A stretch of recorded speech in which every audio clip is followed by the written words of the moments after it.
Hello friends, this is Tapan sir, Aastha plus classes Rajkot. Friends, आज हम जो सीखने वाले हैं उसका जो नेम है बोर्ड एंड स्ट्रीम्स और उसके रिलेटेड शॉर्ट ट्रिक्स है वो हम सीखेंगे।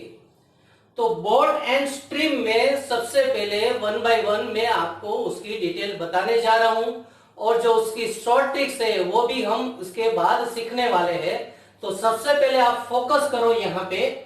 बोर्ड में दिखा है अगर स्टील वाटर में बोर्ड की स्पीड कंसीडर करनी हो तो पानी है वो स्टील होना चाहिए, स्टेडी, और उसमें जो बोर्ड की स्पीड है उसमें मैंने x लिखा है, उसकी स्पीड हम कंसीडर करेंगे x किलोमीटर पर आवर। जब भी हमें बोर्ड की स्पीड कंसीडर करनी होती है तब स्टील वाटर ही चाहिए, स्टेडी वाटर, और उसमें जो बोट है वो जा रही है ऐसा हमें कंसीडर करना है। तो यहाँ पे बोट की स्पीड मैंने राइट कर दी है x किलोमीटर पर आवर। ठीक है। अब है फ्लोइंग वाटर है, पानी है वो बह रहा है, फ्लो हो रहा है, तो उसकी जो स्पीड होगी तब होगी y किलोमीटर पर आवर। ये हमारा पूरा बेस है। बोट की स्पीड है वो स्टिल वाटर में है, स्टेडी वाटर में है, और स्ट्रीम में उसकी स्पीड है फ्लोइंग वाटर की, जो मैंने y किलोमीटर पर आवर मैंने यहाँ पे डिसाइड की है। अब हम सीखेंगे जो बहुत सारे स्टूडेंट को कंफ्यूजन होता है अपस्ट्रीम एंड डाउनस्ट्रीम के बारे में। तो यहाँ पे मैंने विथ ड्राइंग सब कुछ सिखाया है, what is upstream and what is downstream. ठीक है। तो यहाँ पे आप फोकस करो डाउनस्ट्रीम। डाउनस्ट्रीम में जो बोट जा रही है जो डायरेक्शन में, ये डायरेक्शन बोट की है, वही डायरेक्शन में करंट जा रहा है। करंट यानी वाटर का फोर्स वही डायरेक्शन में जा रहा है, दोनों सेम डायरेक्शन में है।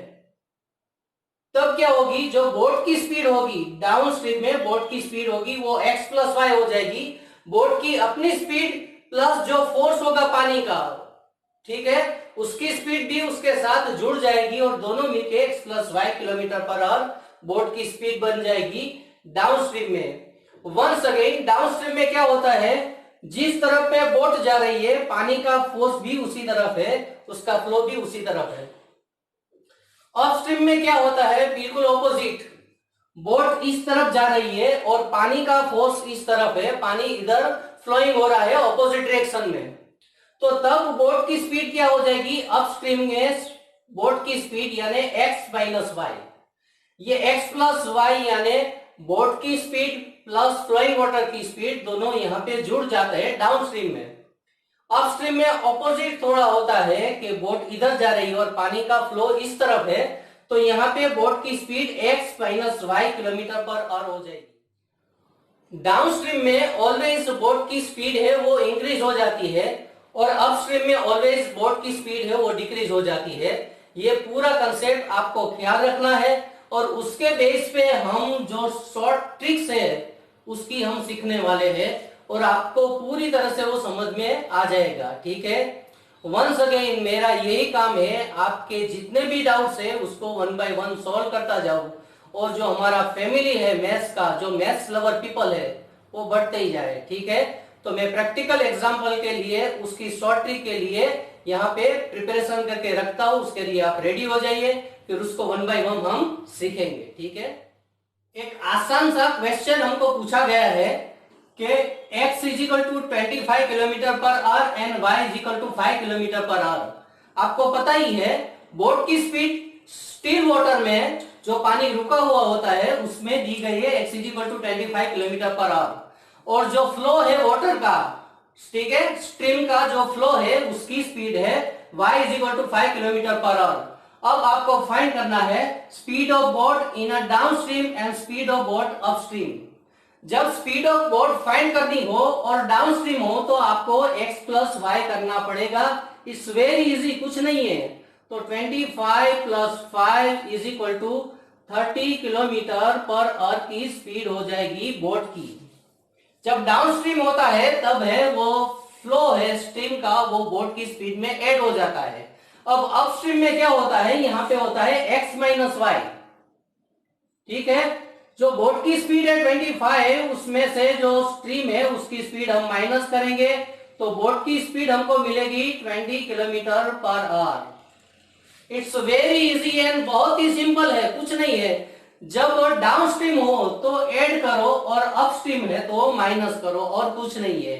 ठीक है, अब उसके बेस पे और भी सिंपल ट्रिक्स हम सीखने जाने वाले हैं, उसके लिए रेडी हो जाइए। मैं यहाँ पे प्रिपेयर कर रहा हूँ और आपको सिखाऊंगा। यहाँ पे जो हमको एक क्वेश्चन दिया गया है वो कुछ इस तरह से है, speed of boat in downstream में जो बोट की स्पीड है वो 30 किलोमीटर पर आवर है, एंड अपस्ट्रीम में बोट की स्पीड है 20 किलोमीटर पर आवर।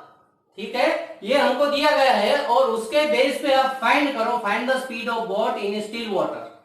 यहाँ पे स्टिल वाटर में स्पीड ऑफ बोट फाइंड करनी है। मैंने एग्जांपल इस तरह से लिया है जो मैंने पहले सिखाया था, उसके बेस पे ही आपको पता चल जाए कि इस तरह से हो सकता है, और इससे कनेक्टेड ही मैंने एग्जांपल लिया है। तो यहाँ पे हमको एक्स फाइंड करना है, speed of boat in still water. किस तरह से हम फाइंड करेंगे? तो सबसे पहले जो डाउन स्ट्रीम है उसकी स्पीड प्लस अप स्ट्रीम है उसकी स्पीड है, वो राइट करके दोनों का प्लस करना है और उसको डिवाइडेड बाय 2 करना है, डिवाइडेड बाय 2। यहाँ पे हम राइट करेंगे 30 किलोमीटर पर आवर, 30 प्लस 20 और डिवाइडेड बाय 2 करेंगे, ये हमको मिलेगा 50 डिवाइडेड बाय 2, ये कैंसिल हो जाएगा, 25 आएगा। तो 25 किलोमीटर पर आवर है उसकी स्पीड है बोट की स्टिल वाटर में। फ्रेंड्स, आपको पता चल ही गया होगा, मैंने जो पहले एग्जांपल लेके आपको सिखाया था वो 25 ही था। तब हमको अपस्ट्रीम एंड डाउनस्ट्रीम इस तरह से मिल रही थी, उसका उल्टा करें तो इस तरह से होता है। अगर आपको ये पूछा जाए कि स्पीड ऑफ स्ट्रीम है उसको फाइंड करें, ठीक है, तो वो इस तरह से फाइंड करते हैं, स्पीड ऑफ स्ट्रीम। तो इधर क्या होगा, जो ds है बराबर जो डाउन स्ट्रीम है उसकी स्पीड एंड अप स्ट्रीम है उसकी स्पीड है, उसके बीच में माइनस साइन आ जाएगी, इधर प्लस साइन थी इधर माइनस साइन, डिवाइडेड बाय 2। यहां पे हमारा दिया गया है 30 माइनस ये 20 है अपस्ट्रीम में, डिवाइडेड बाय 2। यहां पे होगा 10 डिवाइडेड बाय 2 यानी 5, that is 5 kilometre per our है वो स्पीड होगी। किसकी स्पीड होगी? स्ट्रीम की ये स्पीड है। और इसी के बेस पे तो मैंने आगे सिखाया था आपको, उसी के बेस पे हमने इस तरह से उसको फिर से फाइंड किया, यानी आगे से वापस हम आए, पहले हम आगे गए थे और उससे वापस आए, इस तरह से हम फाइंड कर सकते हैं। अगर आपको डाउन स्ट्रीम और अप स्ट्रीम दिया गया है तो आप फाइंड कर सकते हो speed of boat in still water as well as the speed of stream है, उसको इस तरह से फाइंड कर सकते हो। वंस अगेन, इसमें कुछ नहीं है, आप अपने हिसाब से भी डिफरेंट टाइप की जो स्पीड है वो कंसीडर कर सकते हो और स्ट्रीम की स्पीड भी कंसीडर कर सकते हो, और उसके बेस पे आप भी एग्जांपल अपने बना सकते हो और उसको सोल्व भी कर सकते हो, क्योंकि इसमें कुछ है ही नहीं, एवरीथिंग इज इजी। ज्यादातर जो मैंने इधर सिखाया था वो 10th स्टैंडर्ड के लिए बहुत ही जरूरी है, एज वेल एज ऐसे स्टूडेंट जो कॉम्पिटिटिव एग्जाम की प्रिपरेशन कर रहे हैं, क्वांटिटेटिव एप्टीट्यूड, उसके लिए बहुत ही इंपॉर्टेंट है। तो फ्रेंड्स, मैक्सिमम मेरा ट्राई यही होता है कि आपके लिए मैथ्स को इजी आसान बना के आपके सामने रख दूं। ठीक है, अगर आपको ये हमारा वीडियो पसंद आया है उसको लाइक कर दीजिए, अपने फ्रेंड सर्कल में शेयर कर दीजिए, जिस किसी ने हमारे चैनल को सब्सक्राइब नहीं किया वो भी कर दीजिए, बेल आइकन को प्रेस कर दीजिए, आपको नए नए वीडियोस मिलते रहेंगे। ठीक है, तो once again, more practice more benefit. जय गुरु। प्रैक्टिस करते रहिए, मैथ्स के साथ बने रहिए और हमारे बहुत सारे वीडियो है उसको देखते रहिए।